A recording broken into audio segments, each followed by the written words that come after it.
Buatku, naskah yang bagus itu bukan exactly dari apa yang dikatakan oleh dialognya. Bukan seberapa bagus atau seberapa puitis, atau sedalam, sepintar, selucu, apapun kata-katanya, tapi bagaimana dialog itu ditempatkan sehingga memenuhi fungsinya. Kayak dialog opening dalam Heretic, karya dua penulis sutradara, Scott Beck dan Brian Woods. Kita mendengar dua perempuan bicara soal ukuran kondom. Lalu kamera bergerak menjauh memperlihatkan mereka lagi duduk di bangku yang ada iklan kondomnya, sehingga terestablish lah konteks kenapa perbincangan soal itu bisa terjadi di antara mereka berdua. Lantas dialog mereka berlanjut, kali ini ngeset siapa atau apa kerjaan kedua perempuan muda itu. Mereka adalah Paxton dan Barnes, dua suster aliran Mormon. Interest kita naik lagi sekarang setelah kita tahu mereka siapa dan identitas mereka itu kontras dengan pembicaraan mereka. Nah, namun dialog opening yang terdengar nyeleneh tadi ternyata berhasil melandaskan banyak konteks sekaligus, termasuk bagaimana pandangan karakter ceritanya terhadap hal yang mereka percayai, yang ultimately inilah yang jadi bahasan utama thriller ini nantinya.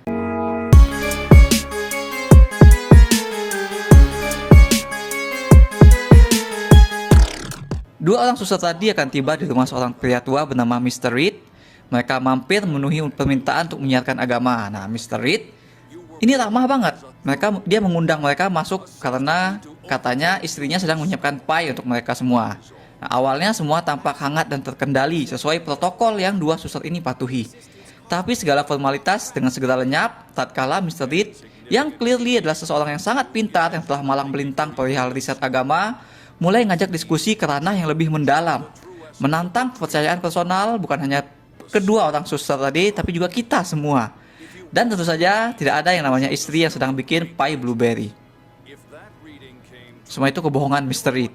Nah, Heretic most of the time memang diisi oleh dialog menantang yang bakal semakin intens dan creepy. Konsepnya ini work greatly berkat penampilan acting dari tiga karakter sentralnya. Hugh Grant nggak lantas jadi snobis komikal ataupun preachy dengan dialog-dialog penantang pikiran tersebut. Chloe East dan Sophie Thatcher juga nggak lantas jadi karakter yang cuma jadi victim. Karakter mereka sendiri kuat terbentuk dari dialog-dialog yang seperti di awal tadi. Seperti sederhana atau nyeleneh, tapi sebenarnya sangat efektif mengeset siapa mereka, pemikirannya apa, kepercayaannya gimana, berasal dari mana kepercayaan tersebut gitu. Dinamika mereka juga nggak pernah dijadikan kejutan. Film ini tidak dibangun berdasarkan, oh ternyata misteri jahat. Sedari awal kita sudah tahu ngarahnya mau kemana.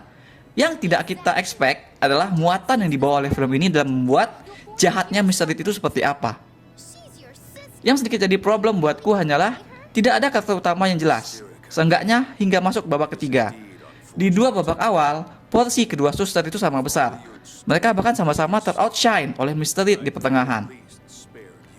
Mungkin karena karisma si Hugh Grant juga sih, tapi ya gitu deh. Di pertengahan itu memang Mr. Reed diketengahin oleh film, dijadikan fokus.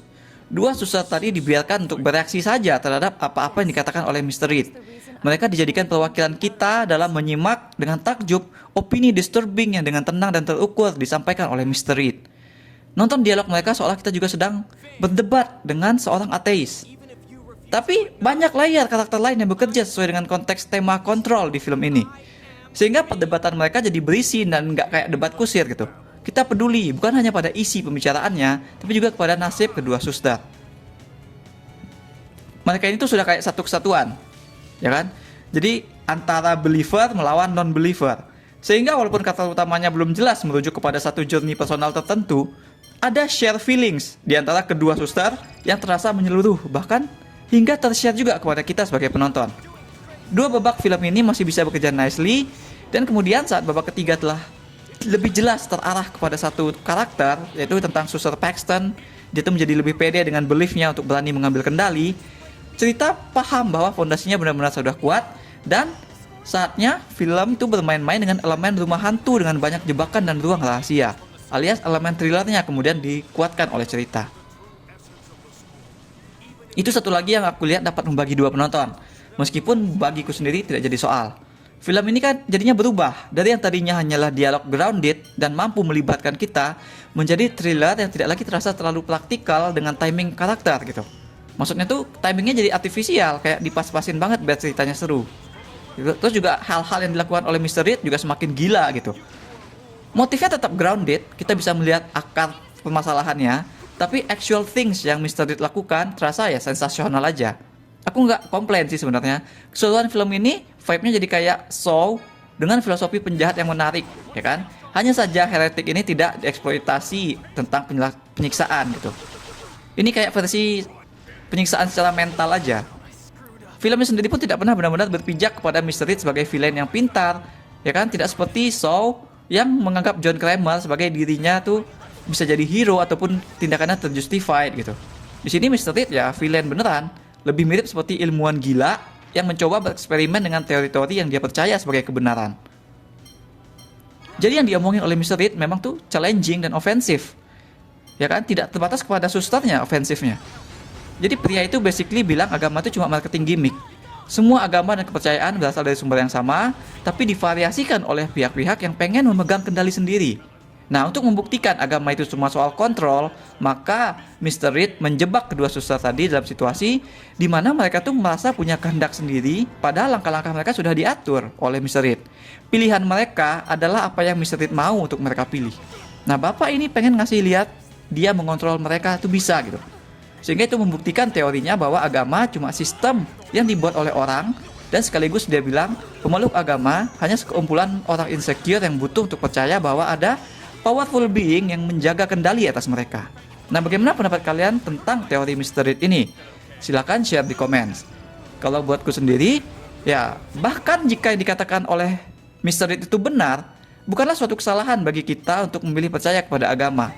Bahwa keinginan untuk secure dan terkendali bukanlah sesuatu yang harus dirisaukan gitu. Apa bedanya kita berbuat baik dengan percaya ada imbalan surga dengan berbuat baik hanya demi kebaikan itu sendiri? Toh surga itu juga bukan imbalan yang langsung kita rasakan, ya kan? Beda sama kalau kita ngerjain sesuatu karena ada imbalan uang. Nah, menurutku seseorang yang memilih tidak percaya agama itu juga tidak salah sebenarnya. Jika itu memilih agama membuat mereka merasa insecure malah. Yang salah adalah seperti yang ditunjukkan oleh film ini. Ketika orang itu merasa nggak mau dikendalikan oleh sesuatu yang dianggap salah, tapi juga lantas dia ingin mengendalikan orang sesuai dengan apa yang benar untuk dirinya.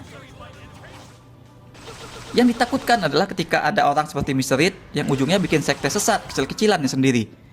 Karena sifat manusia itu kan cenderung sombong.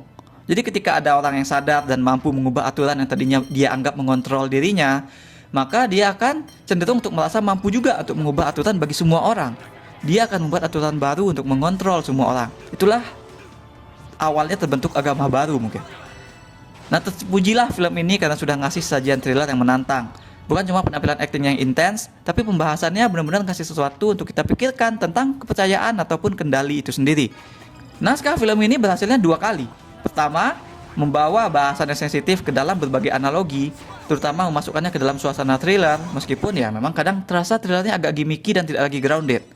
Dan kedua, berhasil menuang gagasan tersebut ke dalam subsul film dengan benar. Fungsi-fungsinya terpenuhi. Walaupun memang sekali lagi film ini memilih untuk menonjolkan siapa karakter utamanya pada 2 babak awal, ya kan? Nah, rancangan film itu sebenarnya udah kayak rumah Mr. Reed tadi. Dari luar kayak rumah besar kuno berhantu pada film-film horor, tapi di dalamnya banyak layer, banyak contraption yang bekerja membangun ceritanya. Aku berikan 7,5 dari 10 bintang emas untuk Heretic. That's all we have for now. Jangan lupa like dan subscribe supaya ketinggalan review-review dan playthrough lain. Kunjungi mydersit.com untuk review yang lebih detail. Atau kalian bisa juga kunjungi store mydersit di ciptaloka.com. Ada banyak kaos dan pernak-pernik custom yang unik, mulai dari film, musik, game, hingga wrestling. Thanks for watching. Remember in life, there are winners and there are losers.